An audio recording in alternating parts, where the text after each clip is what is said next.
Hello and welcome to the Craft Beer Corner. For today's beer review, asterisk beer review, we've got a really exciting one for you here. We're jumping into a mead, although it's kind of a hybrid. So we'll get into the details here in a minute. But this is the first beverage mead I've had from this brewer. This is Superstition Meadery based in Prescott, Arizona. This is called Tiki Fruit. It is a session mead. That's right, a session mead, clocking in at only 6.9% ABV. This one is lightly carbonated and it's been brewed with pineapple, coconut, vanilla, lactose, and hops. So we've got what is by all technicality a mead, but it's really borrowing strongly from the craft beer movement here. So I'll show you the label art. Tiki Fruit, it's got what looks like one of the Easter Island heads on the bottom of the ocean with some fruit floating around. This sounds very interesting to me. I got this one from Tavour, and when I saw it pop up, I said, man, I've got to get my hands on that just to see what that's like. So being that this is technically a mead, but it's lightly carbonated and it got some other beer-like qualities to it, I did lightly chill this one. It is lightly chilled. So first thing first, let's get this cracked gently. Yep, lightly carbonated, seems apt. It was technically with a little pop, but barely. So let's get it poured. Let's see just how much activity there is in terms of carbonation. There's actually surprisingly more than I expected to see. I'm not expecting this to form a head really at all. If I really glugged it, it probably would try to do one, but that's okay. Yet again, my all-purpose Sam Adams glass, it's not going to get the full pint can in there. Wow, that's a pungent aroma. I can smell it from here, and it's got a very interesting bouquet. So, for those of you not into mead, what is mead? Mead is one of the oldest, if not the oldest alcoholic beverage in the world. It is an alcoholic beverage made by fermenting honey. So honey is the base sugar source for making this beverage, significantly higher ABV on average than, say, a beer. Even the low end, they're like where our top out imperial max level stouts and kind of barley wines, wheat wines, oat wines typically end on the spectrum. That's give or take where a mead begins. Now they can be all over the board, typically a little higher ABV than a very high ABV wine, but lower than a spirit like vodka. So somewhere in the middle. But this, very interesting. So it's a mead, but it's lightly carbonated, and it's following kind of a craft beer kind of bent here on what they did with it. So it's fruited. That's common with meads. I'm fortunate to live in Tampa, so Cigar City Brewery, a lot of people know that. One of the top 10 craft brewers by the masses, the people that rate these things in the country, and well earned in my opinion. But unless you're local, you probably don't know they also have a meadery, and it is phenomenal. And they've got a lot of different interesting meads. I go down there a few times a year, and yeah, fruit, very common in mead. It's always nice. It adds this extra depth, a layer to flavor, just like it does in beer. So here we've got pineapple, coconut, and vanilla. That's a great base. It would be great in a beer. It's in a mead. They also added lactose for a little sweetness, and they hopped it like you'd hop a beer. So I'm really not 100% sure what to expect when I jump in here, but it sounds awesome to me. So let's just take a quick peek at it. Visually, it's very, very light. This is lighter even than a Pilsner. I'd say it's probably more akin to visually what a Vit beer would look like. Very, very light, very pale. It's probably looking significantly darker, deeper yellow translated through the camera, but it's very, very light, very pale. Let's give a proper sniff. Okay, so right away, smelling this, it smells nothing like your average beer. It smells indeed a lot more like a braggot, even though there's no barley in this. Braggot, I did a review, actually my 150th episode featured a braggot, Hive Alive, one of the best alcoholic beverages I've ever had in my life. If you haven't watched that yet, go look through my archives, check the playlist, it's in there. But this has a very similar aroma to that. So mead has a distinctly different aroma because there's no barley. It's all honey-based, and the majority of the sugars get eaten up by the yeast and converted into alcohol. So what this leaves on this specific mead in particular is a very earthy, and it smells almost like a combination of earthy hops and just actual earth. It's very earthy. There's not really much in the way of the pineapple, coconut, vanilla coming out on the nose. There's just a whisper of all of them. The vanilla, the most prominent. The coconut is the least prominent. The pineapple is kind of in the middle, but it's very, very subtle. It smells earthy. That's the best way I know how to describe it. So, without further ado, let's just jump right in and see what this is about.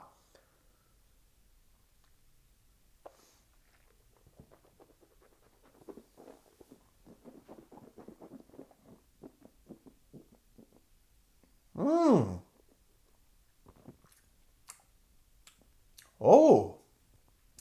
Oh, that's really, really, really nice. Wow. I did not expect that at all. Okay, so this actually does put me in mind of quite a few different beers I've had, but because it's a mead, it does taste distinctly different. This does to me taste rather like a hybrid of a braggot and a full-out mead, just because it's got this lower ABV and they have these additives in it. It's got a little less heaviness of that final end result product of fermenting honey, and it's got some extra things on top of it. So it's got this earthiness to it to be certain, and it's inherent to what this is, but there's also this suggestion of hops without it tasting hoppy. I wouldn't say it's bitter at all. They added lactose, and that sweetness is quite evident and prominent.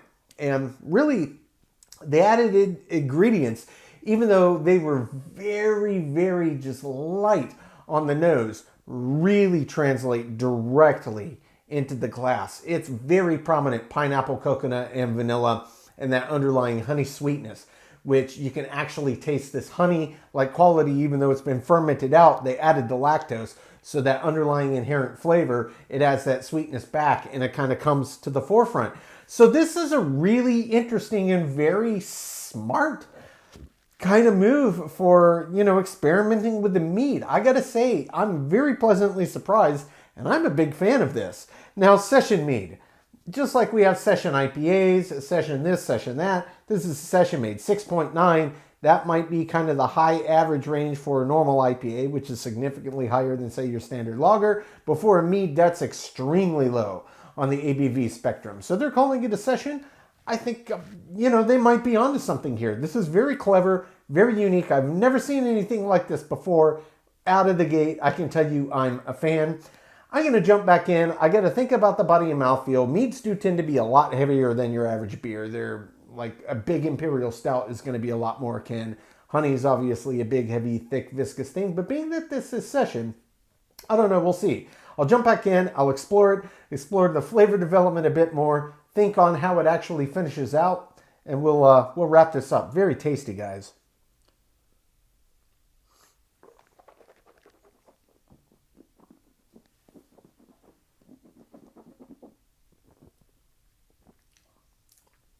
The body is a solid medium.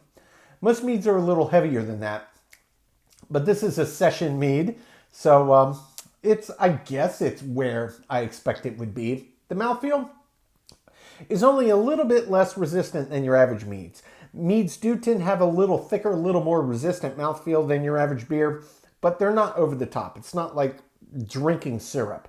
Don't get me wrong. So really the mouthfeel almost feels the same, other than there's this underlying light carbonation in the back, which you never get in a mead. So it's kind of it's kind of its own thing, and it's really, really nice. So what you get up front, big burst of sweetness.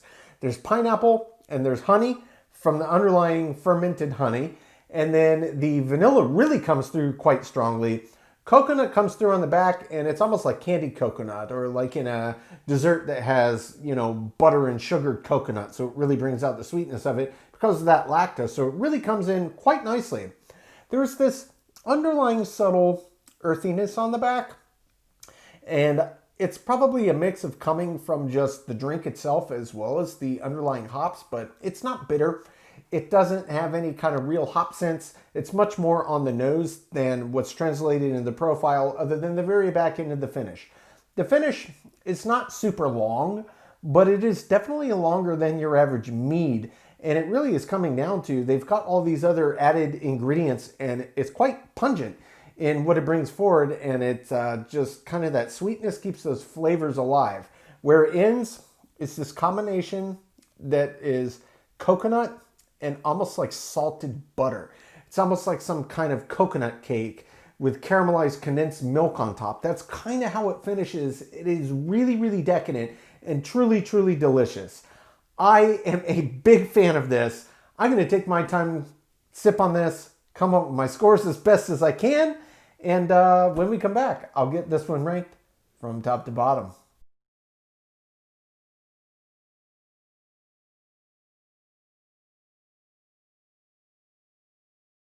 All right, now that we've gotten to enjoy this mead, we're going to get it ranked. This is Superstition Meadery's Tiki Fruit, a session mead, clocking in at 6.9% ABV, brewed with pineapple, coconut, vanilla, lactose, and hops. Lightly carbonated. Superstition Meadery is based in Prescott, Arizona. So starting with the aroma on this was incredible. Meads, normally they have a reasonably pronounced aroma, but they're not something that's going to jump out of the glass. So the carbonation really did play a big impact here, because it helps bring those aromas right up as you're starting to pour it and a couple feet from it. And everything they put in there, the pineapple, the coconut, and the vanilla, really came through on the nose, and it smelled absolutely fantastic. Aroma does get a perfect 10 out of 10. For the taste, very unique and very enjoyable mead. It really didn't kind of dawn on me until after I had it. Okay, the hops, they were there, but they were light. You don't ever really get any sense of bitters.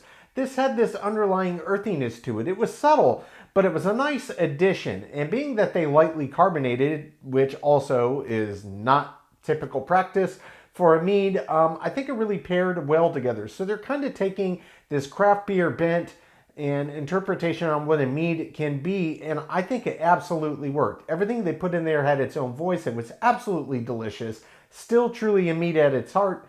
Taste for me gets a perfect 10 out of 10. For the body on this was very nice. Mead tends to be heavier. Even though this was a session, it felt right exactly where I would expect it to be. Even though this is a significantly lower ABV than your standard mead, body does get a perfect 10 out of 10. For the mouthfeel, relatively similar story here. Meads tend to have a good bit of resistance to them. This, for the ABV range for me, was right where I expected it to be. Mouthfeel was fantastic. It gets a perfect 10 out of 10. For the finish on this was one of those that was a little bit surprising. Meads tend to be very flavor forward. They're not very hoppy, so obviously, you know, a typical mead isn't hopped. So they're not going to have that kind of underlying bitterness to help push it out. It's really intensity of flavors. This had a little bit of both. So it had this underlying slight earthy hoppiness to it, albeit it was kind of a background roll. But the intensity of flavor was absolutely there. And for me, this was certainly well above average. Finish does get an 8 out of 10. For the head and retention, essentially, it didn't form one, even though it was lightly carbonated. Meads don't have a head, so exactly what I expected. 10 out of 10. For the appearance is, it was a nice looking mead, don't get me wrong, but definitely significantly different than your average mead. They tend to be this kind of ambery, golden, honey-like color. Obviously, a lot of honey fermentables. Now, this obviously has honey in it, but at its base, it wasn't anywhere near as large, the volume that goes into making a typical mead. So I tried to be fair. I thought it was above average, but I did expect a little more hint of a golden hue, but I still, appearance, thought it was above average. It gets a 7 out of 10. For the balance on this was incredible. Frankly, to take something this inventive, kind of flip it up on its head, make something that unique, I was a big fan, and I thought the balance of everything they put in there was really nice. Perhaps I would have liked a little more hops, but honestly, on a mead, it's such an outlier thing that the subtlety that was there, I thought it was a nice addition. Balance, I did think, earned a 10 out of 10. For the feeling and intangibles, subjectively, I really enjoyed this mead. Very, very unique take on what a mead could be, and I thought they executed it brilliantly. Feeling intangible does get a 10 out of 10 for me. Finally, as an example of the style, well, this is a very unique interpretation on a mead. Never had a session mead, let alone that was kind of spiced up like you would do with craft beer, and I thought they absolutely pulled it off. Example of the style gets a 10 out of 10, which brings the total score on Superstition Meadery's Tiki Fruit to a 95 out of 100. If you're a fan, I'm going to say not only just of meads, but of craft beers, especially ones that are fruited, you should definitely try some of these kind of interesting meads that are coming out from the craft brewers. Really, really good stuff, and very enjoyable, very tasty, very approachable, just well done. Folks, that's today's review. As always, I do sincerely appreciate you tuning in today. Please don't forget to like, comment, and subscribe. And if you want to stay in the loop on our videos, go live to YouTube. Just turn on the notifications, hit the bell icon. It is right next to the subscribe button. Until next time, keep it beer, keep it craft. We'll see you on the next one. Cheers.